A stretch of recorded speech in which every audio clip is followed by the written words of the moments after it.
Film diawali dengan memperlihatkan seorang pekerja bangunan yang tengah melakukan pengeboran. Ia secara tak sengaja menemukan sebuah bunker bekas tentara Jepang, yang diperkirakan berasal dari masa Perang Dunia Kedua. Pada masa itu, Jepang sempat menduduki sebagian wilayah di sana hingga berakhirnya perang pada tahun 1945. Berlokasi di sebuah kuil, kisah ini akan berfokus kepada seorang pengusir hantu bernama Yuan. Ia memiliki sebuah tanda di dahinya dan dikenal dengan julukan pengusir hantu nomor 1 saat ini. Yuan kedatangan seorang pasien, seorang remaja yang diantar oleh ibunya karena mengalami kesurupan.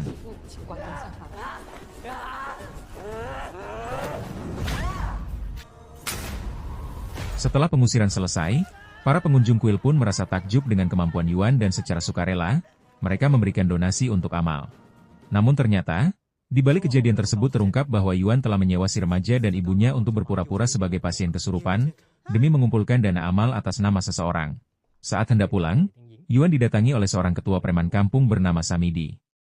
Samidi yang hendak melakukan tawuran, ia pun meminta Yuan agar mendoakannya supaya menang. Awalnya Yuan menolak, karena menurutnya, doa seharusnya dipanjatkan untuk perdamaian. Namun, setelah diberi sejumlah uang, ia pun langsung menerima permintaan tersebut. Setibanya di lokasi yang akan menjadi tempat tawuran, Yuan melihat bahwa pihak lawan memiliki postur tubuh yang besar, sehingga ia merasa perlu untuk mengurungkan niatnya. Namun Samidi menahannya agar tidak pergi, karena ternyata Yuan sendirilah yang harus menyerang musuh. Bahkan pedangnya pun telah dipersiapkan. Yuan yang tidak bisa melarikan diri pun terpaksa menunjukkan kemampuan bela dirinya. Karena terlalu bersemangat saat mengayunkan pedang, ia tak sengaja melukai Samidi. Dengan cepat, Yuan segera melarikan diri dari area tersebut. Samidi bersama anak buahnya spontan melakukan pengejaran, namun berhasil dikecoh oleh seorang wanita pekerja malam bernama Yunji, yang merupakan salah satu teman dekat Yuan. Keesokan harinya, Yuan terlihat menjual obat perkasa untuk menambah penghasilan. Yunji yang terbiasa berada di sekitar area itu kini merasa khawatir, mengingat kelompok Samidi pasti sedang mencari keberadaan Yuan. Tak lama kemudian, datang seorang pengusaha kaya yang ingin menemui Yuan. Namun, ia bukan datang untuk membeli barang dagangan Yuan. Si pengusaha, yang mendengar kabar bahwa Yuan adalah ahli dalam pengusiran hantu, ingin meminta bantuannya untuk menyembuhkan anaknya. Ia mendapat rekomendasi dari guru Yuan sendiri, yang juga seorang pengusir hantu terkenal. Tak heran jika kini ia menawarkan bayaran tinggi jika Yuan bersedia menerima permintaan tersebut. Sempat tergoda untuk membawa kabur uang tersebut, Yuan akhirnya setuju dan dibawa menuju rumah sakit tempat anak si pengusaha dirawat. Sesampainya di depan kamar pasien, Yuan yang dapat merasakan aura jahat sekaligus melihat penampakan makhluk halus, menemukan bahwa anak si pengusaha dirasuki oleh sesosok hantu tentara Jepang. Ia langsung menutup pintu agar tidak diganggu selama proses pengusiran berlangsung dan mulai membaca mantra. Namun, setelah berhasil mengelabui si pengusaha dan anak buahnya, Yuan lekas mengambil koper berisi uang dan pergi ke kuil untuk menyumbangkan uang tersebut atas nama seseorang. Tidak jelas siapa orang itu dan mengapa Yuan sampai melakukan sejauh ini. Ia yang sadar bahwa keberadaannya kini dalam bahaya pun berniat untuk meninggalkan kota sementara waktu. Tepat saat Yuan masih membereskan barang-barangnya, ia kedatangan seorang tamu yang mengaku sebagai kakak kelasnya saat masih sekolah dulu. Pria bernama Rian itu bermaksud meminta bantuan dan menawarkan kamar kosong di rumahnya jika Yuan ingin bersembunyi. Tanpa buang waktu, Yuan yang setuju pun langsung berangkat saat itu juga.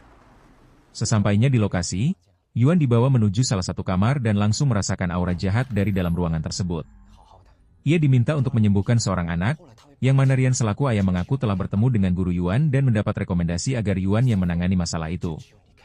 Namun, Yuan menolak dengan alasan bahwa ia telah kehilangan kemampuannya. Karena merasa kasihan, Yuan akhirnya bersedia membantu dan melihat bahwa si anak sedang didampingi oleh sesosok hantu tentara Jepang, sama seperti yang dialami oleh anak si pengusaha. Ia kembali mengurungkan niat untuk membantu dan memberitahu Rian bahwa hantu yang mendiami tubuh anaknya adalah iblis penghisap jiwa. Yuan tidak bisa berbuat apa-apa dan hanya mengingatkan Rian agar jangan sampai melepas jimat pemberian dari gurunya, karena jimat itu akan membuat sang anak dapat bertahan kurang lebih selama 1 bulan. Malam harinya, Yuan menemui Yunji dan mendapat kabar bahwa kelompok Samidi masih mencari keberadaannya.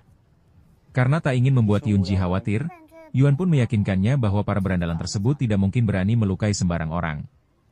Namun, di tengah pembicaraan mereka, Samidi bersama anak buahnya tiba-tiba datang. Saat memasuki gang sempit, kaki Yunji terkilir membuat Yuan harus menghadang Samidi yang menyerang. Ia pun sama sekali tak menyadari bahwa jam tangannya telah jatuh dan tertinggal di tempat itu. Karena Yunji tak bisa berjalan, Yuan pun menggendong wanita tersebut demi keselamatan mereka berdua. Masalah lain pun muncul. Anak buah si pengusaha juga tengah mencari Yuan untuk meminta pertanggungjawaban. Pada momen ini, kedua belah pihak saling berebut untuk menentukan siapa yang lebih pantas menangkap Yuan terlebih dahulu. Dan hal ini memberi Yuan kesempatan untuk melarikan diri. Yuan kemudian bersembunyi di dalam mobil seorang influencer bernama Sora. Sora sengaja datang karena diminta oleh Rian untuk kembali memohon bantuan Yuan demi menolong anaknya. Namun, Yuan terus menolak. Sora yang telah mendapat kabar dari guru Yuan tentang kemampuannya sebagai pengusir hantu nomor 1, menjadi penasaran mengapa Yuan tidak ingin membantu. Merasa jengkel, Yuan pun akhirnya mengajak Sora untuk pergi menemui sang guru. Ia dikenal dengan sebutan Sang Master. Meskipun berpakaian lusuh dan hobi makan sembarangan, Sang Master memiliki kemampuan istimewa. Ia pun meminta Yuan untuk menerima takdirnya sebagai pengusir hantu. Ia pun meyakinkan bahwa setiap orang memiliki takdir berbeda, dan Yuan memiliki kemampuan yang tidak dimiliki oleh orang lain. Sora yang ingin mengetahui lebih dalam tentang Yuan, membuat Master kembali menceritakan tentang muridnya itu. Ia menjelaskan bahwa Yuan memiliki mata ajaib yang dapat melihat roh halus, di mana kemampuan tersebut sudah dimiliki Yuan sejak lahir. Ibunya yang khawatir langsung membawa Yuan kepada sang master karena curiga anaknya kerasukan. Master yang baru pertama kali melihat mata Yuan, menyadari bahwa Yuan mempunyai kekuatan istimewa dan akan menjadi pengusir hantu nomor 1. Namun, karena Yuan bercita-cita ingin menjadi dokter, Master menjelaskan bahwa pria tersebut tidak akan pernah mendapatkan apa yang diinginkannya. Yuan selalu gagal dalam hal apapun, seperti nilai sekolah yang buruk bahkan dalam dunia pekerjaan. Semua itu terjadi karena Yuan memiliki takdirnya sendiri. Beranjak dewasa, Yuan sempat memilih jalan menjadi preman kampung dan menimbulkan banyak masalah, hingga ia dikejar oleh preman dari wilayah itu. Master pun berusaha melindunginya namun justru ikut menjadi sasaran. Semenjak kejadian itulah, Yuan akhirnya bisa menerima kenyataan dan mulai mempelajari ilmu pengusiran hantu dari sang master.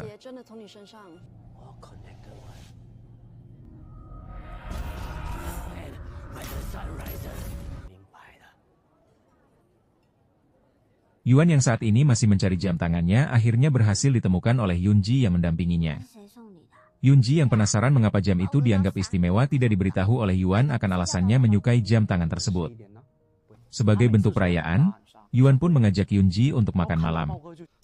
Saat makan di pinggir jalan, tiba-tiba dihampiri oleh Sora yang ingin mengadakan wawancara. Sora pun mengancam akan mengunggah suatu rahasia besar melalui media sosial dan hal ini membuat Yuan terpaksa menerima permintaan wanita ini.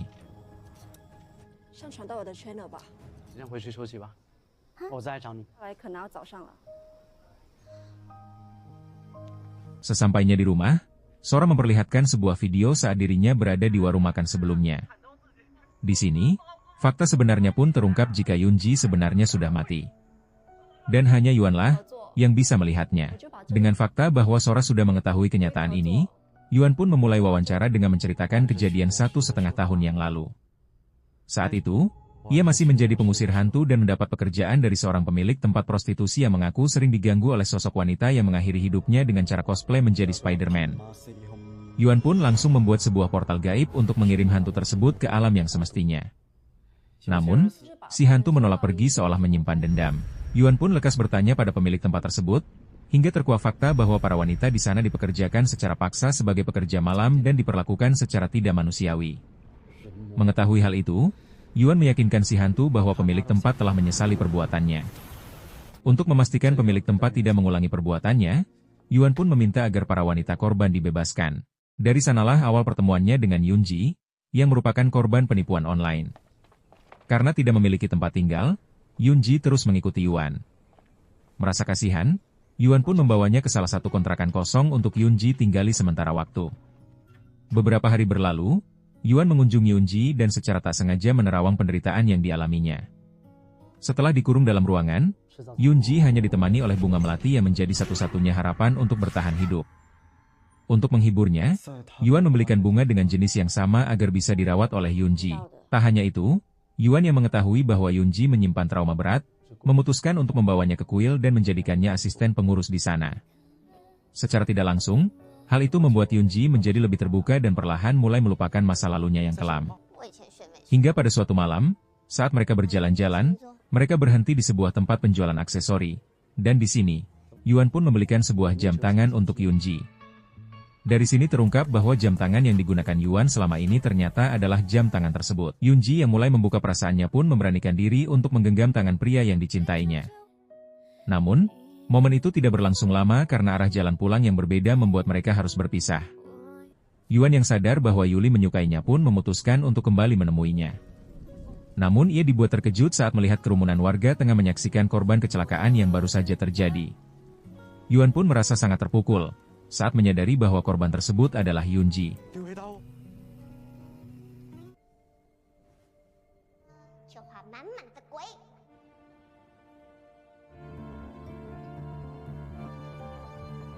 Yuan yang tidak dapat melihat arwah Yunji, meminta bantuan sang master untuk menemukan wanita itu. Ia mendapat penjelasan bahwa seorang pengusir hantu mustahil mencintai orang yang sudah mati, dan hal inilah yang menjadi alasan mengapa Yuan tidak bisa melihatnya. Mengetahui hal itu, Yuan pun bersikeras ingin bertemu dengan Nai dan hal ini membuat sang master akhirnya melakukan ritual terlarang untuk membantunya. Di sana, sang master menggambar simbol pada dahi Yuan agar kemampuannya sebagai pengusir hantu tidak dapat digunakan. Simbol tersebut merupakan segel yang hanya bisa dibuka jika Yuan sudah merelakan Yunji pergi. Karena hal itu, Yuan pun menjadi seorang penipu dan terus menolak untuk membantu orang-orang yang kesurupan. Saat pertama kali bertemu lagi dengan Yunji, ia harus memulai kembali kedekatan mereka dari awal karena Yuli telah kehilangan ingatan. Alasan Yuan belum membiarkan Yuli bereinkarnasi adalah karena ia masih mengumpulkan amal kebaikan atas nama wanita itu, dengan cara menyumbangkan semua uang yang ia dapatkan ke kuil. Keesokan harinya, Yuan menyumbangkan uang hasil wawancaranya. Tak lama kemudian, Rian bersama istrinya datang memohon bantuan, mengaku bahwa jimat penangkal roh halus milik anak mereka telah hilang. Namun, Yuan tetap tidak peduli dan berusaha kabur dari tempat tersebut. Sora pun berusaha menghentikan dan mengingatkan Yuan untuk mengikhlaskan Yunji yang sudah meninggal. Ia meyakini bahwa jika Yunji masih hidup, pasti akan memaksa Yuan untuk menolong mereka. Menyadari hal itu, Yuan pun akhirnya tersadar dan segera kembali ke kuil untuk menyelamatkan anak tersebut. Namun, hantu tentara Jepang yang melihat sebuah tanda di tangan Sora tampak menyimpan dendam tertentu. Ia lalu merasuki tubuh si anak dengan tujuan membunuh Sora. Karena tidak memiliki pilihan lain, Yuan pun terpaksa membuka segel yang selama ini menutup kemampuan istimewanya.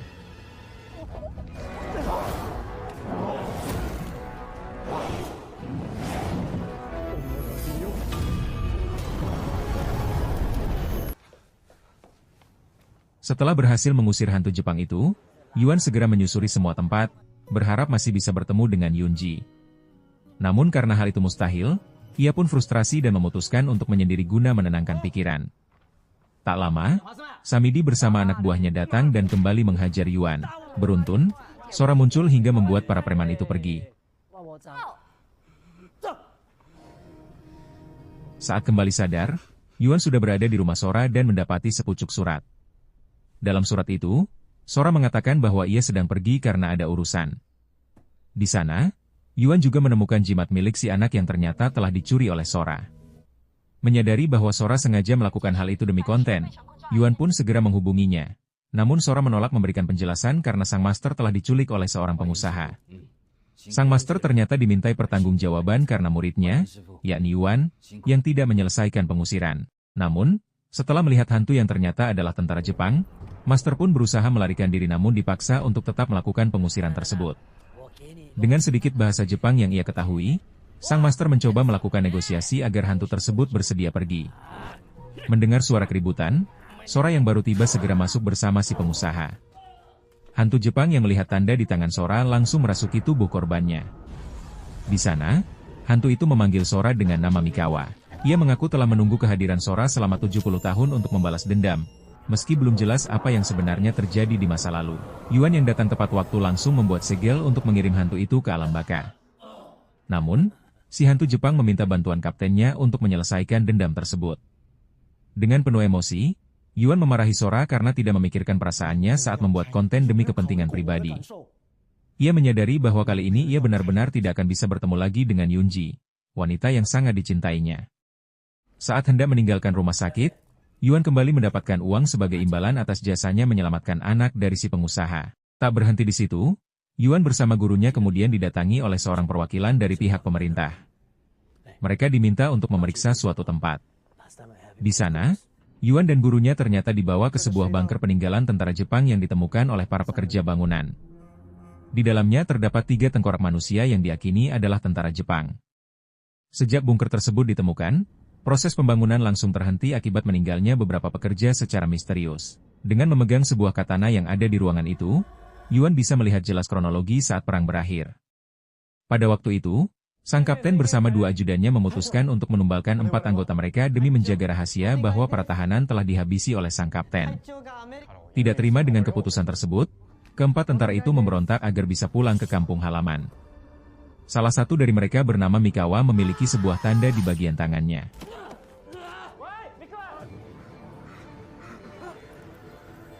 Menyadari bahwa Sora sedang dalam bahaya, Yuan bersama gurunya langsung pergi ke kuil.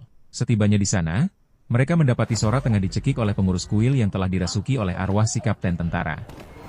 Hantu itu membawa jiwa Sora ke alam lain, dan Yuan segera mengejarnya.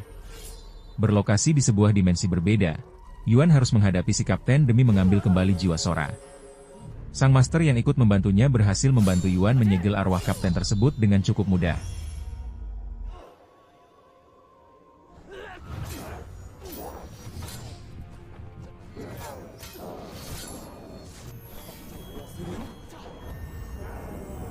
Setelah Sora berhasil diselamatkan, Yuan hendak mengirimkan hantu itu ke alam gaib.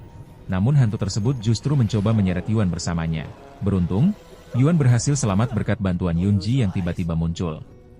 Namun karena Yuan tidak dapat melihat wanita yang dicintainya itu, sang master menyarankannya untuk tidak mengandalkan mata, melainkan hati dan perasaannya.